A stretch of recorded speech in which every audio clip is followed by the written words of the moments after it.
Yes. On education, I cannot but agree that education has always been underfunded in this country. And the importance of education to development cannot be underscored. You see, when the military were in governance in this country, they saw that the ivory towers were the seat of intellect. And they saw the display of that intellect in national discourse as a threat to their authority. Those were also the days of student activism, because the youths, the undergraduates of that time, saw themselves truly as the intellectual brain power of the future. And so they were active. That mindset, the mindset that was created in the military, was to subdue that sector. Was to incapacitate that sector. And so education, gradually funding for education began to dwindle. Infrastructures began to decay. Standards started to fall. If you compare that with what happened at independence in 1963 to 66, when the leadership of the Western region, under the able leadership of late Chief Awolowo, said the West needs to be developed, education became a cardinal objective of that government. Free primary education. Education became free, subsidized, if not completely free, substantially. And a lot of people in the West benefited. The elites of today in the West, a lot of them benefited from that policy. Now we are under civilian government. First Republic, Second Republic, Third Republic, Fourth Republic. That mindset, I think, is still there. So where are we now? UNESCO had always said that their prescription is that 26% of the national budget of every nation should be devoted to education. ASU, the association, the Academic Staff Union of Nigerian Universities, ASU, have pungently been telling government, they say, look, you need to fund education more. You need to fund education more. You know, the protracted strikes we've had in the universities, and then, of course, the agreements, you know, ASU has been able to negotiate and, you know, been able to extract from government, you know, some intervention fund. All that would not have been necessary if the leadership had taken education as something to be substantially funded.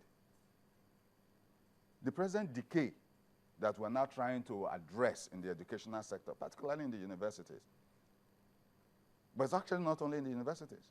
Primary education, secondary education, technical education. Have you wondered why the bricklayer, the good bricklayer today, or the good tiler today, or the good carpenter today has to be a Ghanaian? People even go to Ghana to bring those workmen. Absolutely. Where's the artisan class? Truly, education needs to be properly funded as a tool for development. But again, I need to tie this to the issue of true federalism. As it is now, the federal government, relying on oil money, has to fund education and fund every other development. Let us use this conference to resolve the issue of true federalism, so that Adamawa State can decide what percentage of their revenue they want to devote to education. Look at it. It is the present government under President Goodluck Jonathan that has designed a scheme of education, building schools for their margiries. All the state governments in the north, where these margiries have been parading themselves on their streets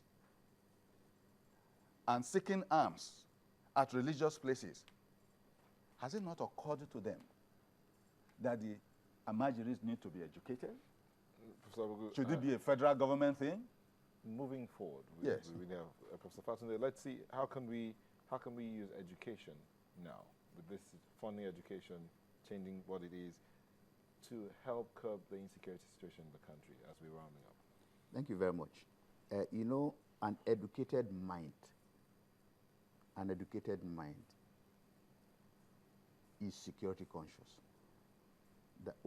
Simply put, sir, anybody who is educated, whether a man or a woman, will not go out to commit insecurity challenges for the country. You may have some, but the vast majority will say no. I mean, if I have a work to do, I wake up in the morning, there's a work for me to do and so on. Why should I become a miscreant, a criminal to the society? I'm not saying that those who commit crimes in the country are all illiterates. There are some that are also educated. But what I'm saying is this, and it's very important. Look at the number of young boys and girls who sit for JAM every year. The thing has gone to 1.7 million from some 200,000 10 years ago to 1.7 million.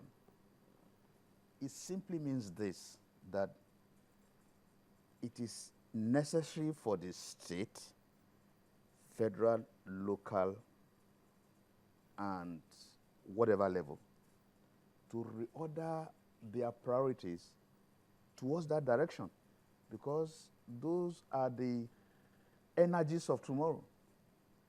Those are the engines of tomorrow. Those are those who will make this country or destroy it. Consequently, those are the national conference must please listen to what we are saying before it is too late. There are resources in this country to make education and training a strategic policy for the nation in this 21st century that is governed by knowledge economy. We don't need to pretend about this. And the irony of it is this: those who govern us today, most of them were the students of my learned colleague from Unilag and myself. In the 70s and 80s, they were our students.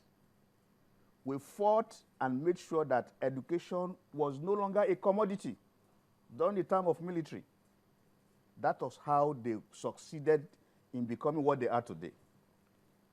Now they are in power. They are not giving education the priority it deserves. It is completely disappointing. Do they listen to you when you speak to them? You know, when people, they use the opportunity of us going to the barricades as teachers and so on. We suffered under the military and protected them to become graduates, to become what they are today. We will not mention names. All over the federation, himself and myself, we have been in the university since the 80s as teachers. That is 34 years ago.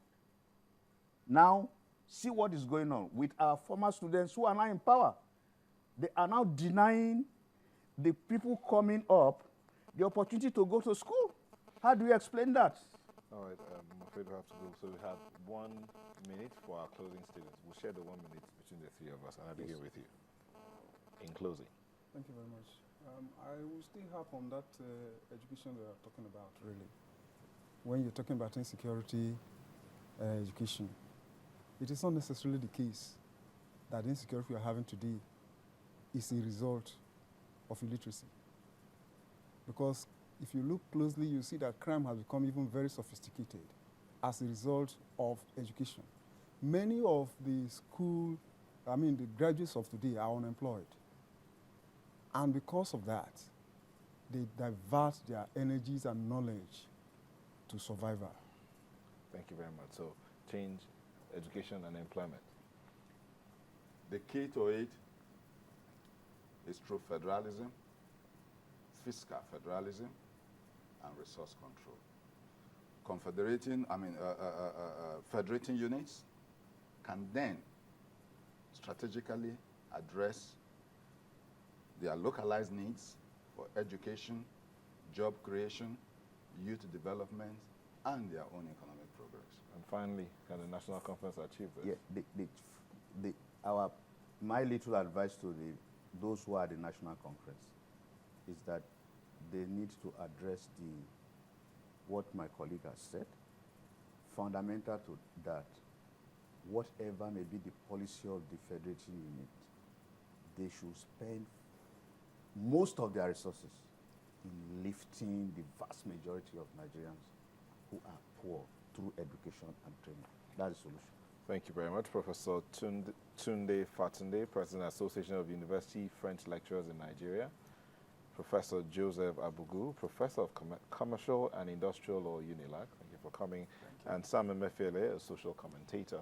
Thank you for coming. Thank you. We've been looking at the state of the nation, particularly focused on the national conference, the update, and the things they've been discussing. And at the end of the day, we've landed with one thing: education and employment and fiscal federalism will help to move this nation forward.